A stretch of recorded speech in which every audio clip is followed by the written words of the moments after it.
Hi, we're at Web3 Summit in Berlin, and here with us is Anna.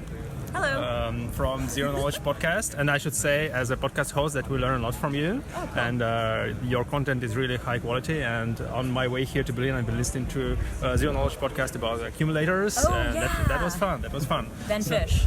Yeah, very really interesting. good one. So tell our listeners a little bit about the project, about the podcast. What is it about? So the Zero Knowledge Podcast, well, I'll say this. It started very much as like a fun project, just for fun.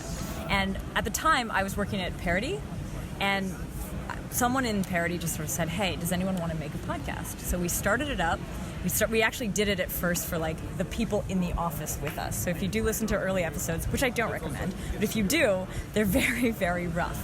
But what happened was after a while, we just continued to do it. And the Zero Knowledge Podcast, which started really it was a blockchain podcast. It started to evolve more into a zero knowledge, cryptography focused podcast. We interview people on blockchain topics. We kind of do a blockchain 101. So we'll look at like the basic, makeup of a blockchain, what's a block header, what's a mempool.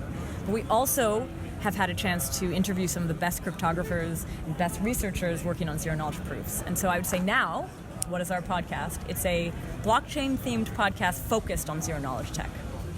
That was a long answer for a short question. Yeah, it's very, very interesting. Can you maybe, for us as podcast producers, podcast hosts, it's interesting to get a little bit of a backstage process. Can you describe what preparing for an episode look like? How do you look for guests? How do you arrange the interviews? And how do you record? And what do you do there?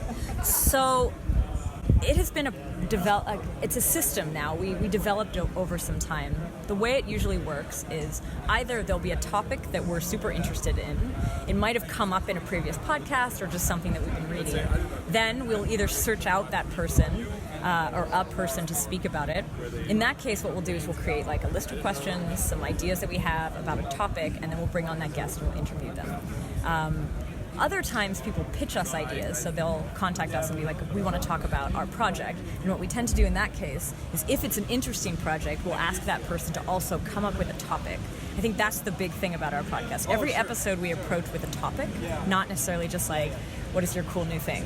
Sometimes some podcasts do end up being, what is your cool new thing, if the thing is cool enough. But yeah, we always try to come up with a theme. In terms of like gear and stuff, we've been collecting gear over time. So we have two setups, one at home, like at my home, and Frederick in his home. We also have some gear we take around. Is that what you want us to do? Is that what you're curious about? Okay, so we use the Zoom H3 with mics for the portable podcasting. So when we're like out and about or at a conference, we sometimes will have that with us. Then we tend to sit down for about an hour and a half, and then we will record the podcast. After that, we'll cut it down, we'll edit it. And what we tend to do is we edit out like big pauses, or we edit out like if somebody starts a sentence and gets really confused, they'll have the ability to start again. And so then we make kind of a tighter podcast by the end. We don't edit for content, so we're not kind of, obscuring anything. This is the same interview. It's just made to be nice to listen to, I would say. Yeah, and I think you succeeded that. And we also try to aim for this, and we also cut pauses and try to make it more listenable. And what I also wanted to ask you about is what is your opinion about moving to video? Because we are thinking about shall we try to conquer YouTube, so to say, and move into more video content, which we're actually doing right now. Yeah. So we're trying to attend conferences and film short interviews with speakers. So what's your opinion on that? I would say, I'm in exactly the same position. Like, we are an audio-only podcast to date. I've done a few video things. I've done a few video interviews. We've not yet done a podcast on video. When we do the recording not in person, we do actually tend to record. We have like a Zoom link. So it's not Zoom recorder. This is the Zoom video conferencing. We do actually have a recording of that, but because we do the editing on the audio, the video wouldn't sync then, and it would be a little bit too much work, so we don't do it. I do know that we have the same temptation. YouTube seems like this, if you're big on YouTube, then you're big for real, and your audience could really be a lot wider. Some people also just don't like podcasts. They really like to see faces. But that said, I've spoken to other podcasters, including like Epicenter, and like what they've found is like video, and I can't fully speak for them, but what I've understood is video has made their work so much more labor intensive, so much more time intensive. And if I remember correctly, they just announced that they're going to move to an audio only. Yeah, just about a week ago. Exactly. And so I kind of understand why. Like, even though we only do audio, because I have done other video production, just other video interviews, I myself have noticed the challenges. If you can do interviews without a single cut, like we are doing now, then it is totally doable. But if you want to edit, video interviews become a lot more time intensive. So that's my take. That said, it might be really, like, some people will love it. I'm sure your audience would be happy. What about, sorry for interrupting, what about text content? That's like, I mean, what's the question? Is it good or bad, or? What is your opinion? Do you intend to do text transcripts or articles? We have used transcripting tools where they will automatically do a transcript. That often will require some editing, like sometimes a lot of editing to make it look some real. Intense editing, I suppose. Sometimes they don't pick it up properly. If it's all automated, it's iffy. There are some services where they'll have like a person transcribing it, and those tend to be better. We have done it for a few episodes. We don't do it for all of them. And when it comes to blog posts after the fact, that's always been an idea. Like, yeah, we should write a blog post about each episode. We do have notes and we do have questions and stuff like that. But I would say so far, because Frederick and I have always seen this as not like a full-time thing, more like a quarter-time thing, it's definitely been a challenge to get in a lot of writing.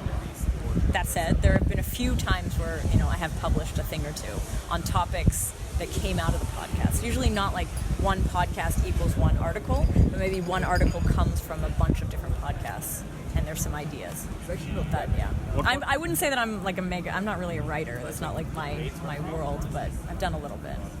What are you listening to? I mean, podcasts in blockchain space or otherwise? Okay, well, my favorite podcast of all time is the History of Rome podcast, which is not blockchain at all. And the thing I liked about that was you could see his evolution as a podcaster.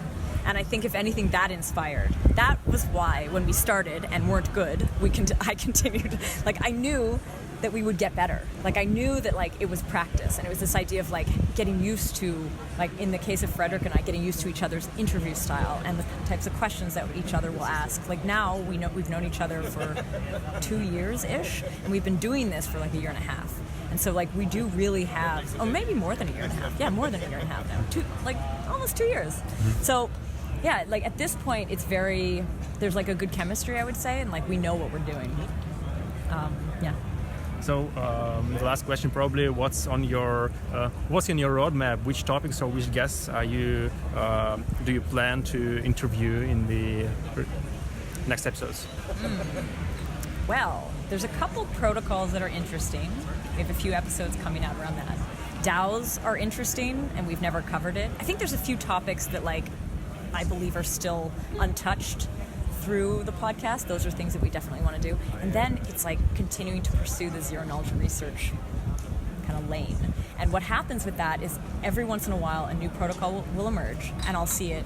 And I won't necessarily like immediately reach out to that group. I want to wait. I want to kind of get a sense for it. And if it continues to emerge and I continue to hear about it, then that's when we kind of take it on. I don't have any offhand that I can say, but a lot of the new zero knowledge stuff, that's what we're interested in. And also lately we've been interviewing a lot of professors, so we're getting more into like the academic, and that's completely new, so that's cool. Yeah. Good.